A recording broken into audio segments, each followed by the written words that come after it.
Санариптешкен келечек те алыста эмес. Бүгүн биздин жашообузга кирип калган көрүнүш. Биз күн сайын жаңы нерселерди сынап, жашообуз барган сайын жөнөкөйлөнүп, жакшы жагына өзгөрүп жатканын көрүүдөбүз. Биз электрондук өкмөттү киргизүүнү көп жолу айттык. Анан ал турмушубузга киргенде аны кадыресе көрүнүш катары кабыл алып, таң калбай калдык. Электрондук почта колдонуп, жаңылыктарды интернеттен окуп, электрондук сатып алууларды жасайбыз. Көптөгөн мамлекеттик кызматтар электрондук түрдө көрсөтүлө баштады. Бала бакчага кезек, мектепке каттоо, патент, салык декларациясы. Санариптештирүү турмушубуздун бардык тармактарын маалымат берүүдөн тартып, мамлекеттик органдар ортосундагы документ алмаштырууга чейин камтып, жашообузду жеңилдетет. Ички иштер министрлигинин мамлекеттик кызмат көрсөтүү борбору бирдиктүү терезе принцибинде иштеп, анын аркасында жарандарыбыз зарыл документтерди чогултуу үчүн бир канча инстанцияга кайрылбайт. Тутум ишке киргенден тартып, маалымат алуу жол-жобосу жөнөкөйлөп, аларды берүү мөөнөттөрү да кыскарды. Азыр 27 октябрдан баштап, өткөн жыл 2018 жылдан баштап, азыр ушул жарандарга мамлекеттик тейлөө көрсөтүү борбору ачылган. Ошол борбордо бизде азыркы күндө 4 түрлүү тейлөө кызматы көрсөтүлөт. Бул биринчи болсо жарандарыбызды маалымат кагазы соттолгон же соттолбогон маалымат кагазы менен камсыздоо. Андан тышкары экинчиси болсо апостилирование, ошол эле Ички иштер министрлиги тарабынан берилген юридикалык документтерди апостиль коюп берүү кызматы. Үчүнчү кызматы болсо бул ошол эле жол коопсуздук кызматы тарабынан кооптуу жүктөрдү ташуу берүү документтери үчүнчү кызматка кирет. И төртүнчү кызмат болсо бул разрешительная система, лицензионная разрешительная система, бул курал жарактарга, ок атуучу курал жарактарга берүү документтери. Мындай борборлордун ачылышы менен жарандар менен чиновниктердин ортосундагы байланыш минималдуу болот. Жарандар эми мамлекеттик кызматкерлердин маанайынан көз каранды болбойт. Мурунку убакытта болсо азыр ошол эле маалымат кагаздарын бир жума же 2 жума ала турган убактысы болсо, азыркы күндө бул маалымат кагаздары менен бир күндүн ичинде биз камсыз кылып берип атабыз. Толгон токой кагаз чогултууда бюрократия, жасалма бөгөт коюу артта калып, маанилүүсү мамлекеттик башкаруунун натыйжалуулугу артат. Мамлекеттик процедуралардын ачыктыгы мамлекеттик кызматкерлер арасындагы коррупция деңгээлинин төмөндөсүнө алып келет. Жаңы технологияларды колдонуп, өнүгүү темпибизди биз тездетишибиз керек. Жаңы дем беришибиз керек. Өлкөнүн санариптештерибизге эмне пайда алып келет? Бул кадам эмне үчүн барыш керек? Мамлекеттик кызмат көрсөтүүдө адам фактору жоюлат. Мамлекеттик кызмат көрсөткөндө кызмат алган киши менен мамлекеттик чиновниктин жолугушуу болбойт. Отурбайт бетме-бет, кагаз күтүп отурбайт. Бул коррупциялык элементтерди жок кылат. Мына азыр биз түндүк электрондук системасын 2 жылдан бери ушуну ишке ашырабыз, аракет кылып атабыз. Мына жылды. Мына 31 кирди. Бул эмне деген сөз? Бардык орган киргенден кийин ар кимди жөнөтүп атпайсыз, справка алып кел деп. Справканы мамлекеттик органдар ошол системага кирип, элек форматка кирип, өздөрү алыш керек киши келгенден. Фамилияң ким? Алып туруп, каерден, эмне бар? Алыш керек. Справканы ар эшикти, тешикти күттүрбөстөн, справка көтөрбөстөн, мына ушул нерсе токтойт буюрса.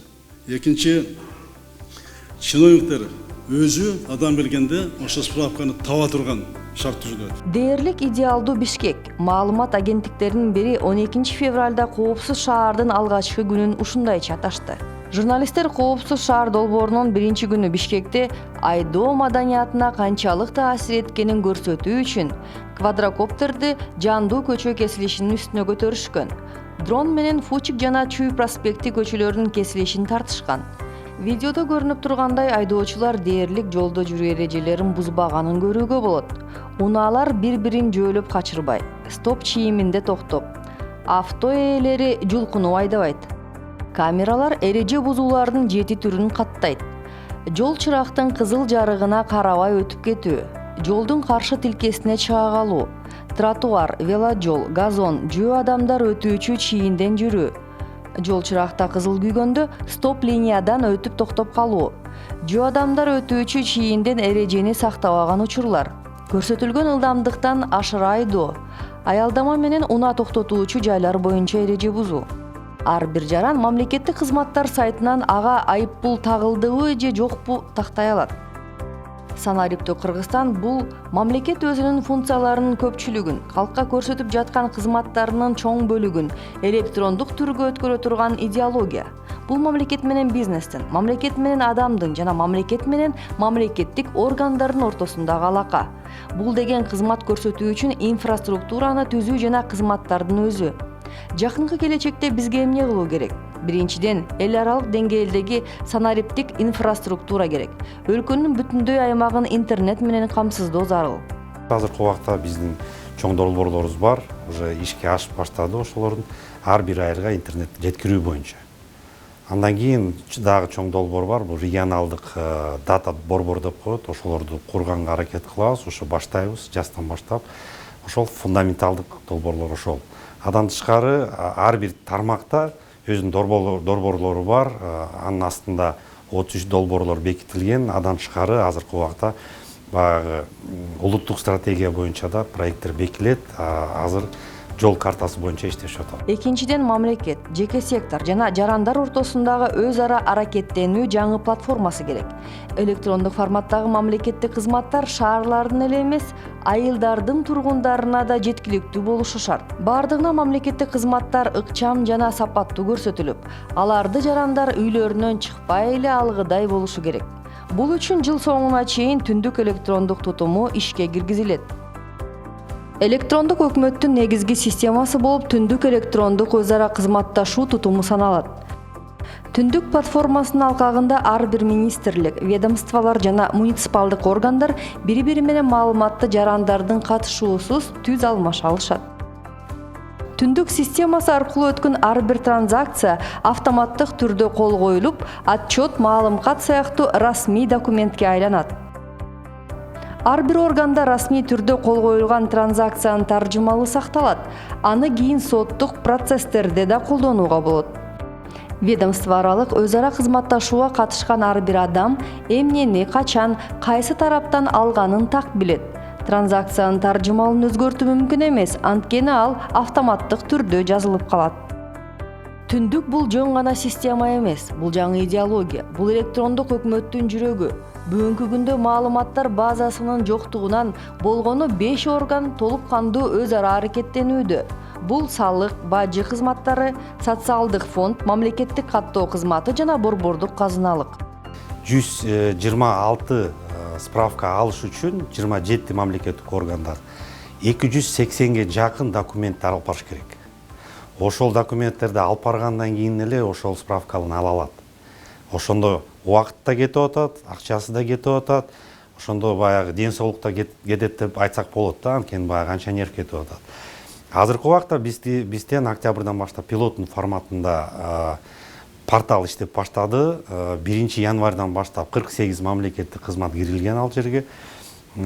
Ошол кызмат эмнени берет? Бул үйдөн чыкпай эле же сиз мисалы бир башка мамлекеттик органга барганда ошол жерде автомат түрдө сиз жөнүндө маалымат чыгат. Сиз налогто карсыңыз барбы же соцфондто карсыңыз барбы?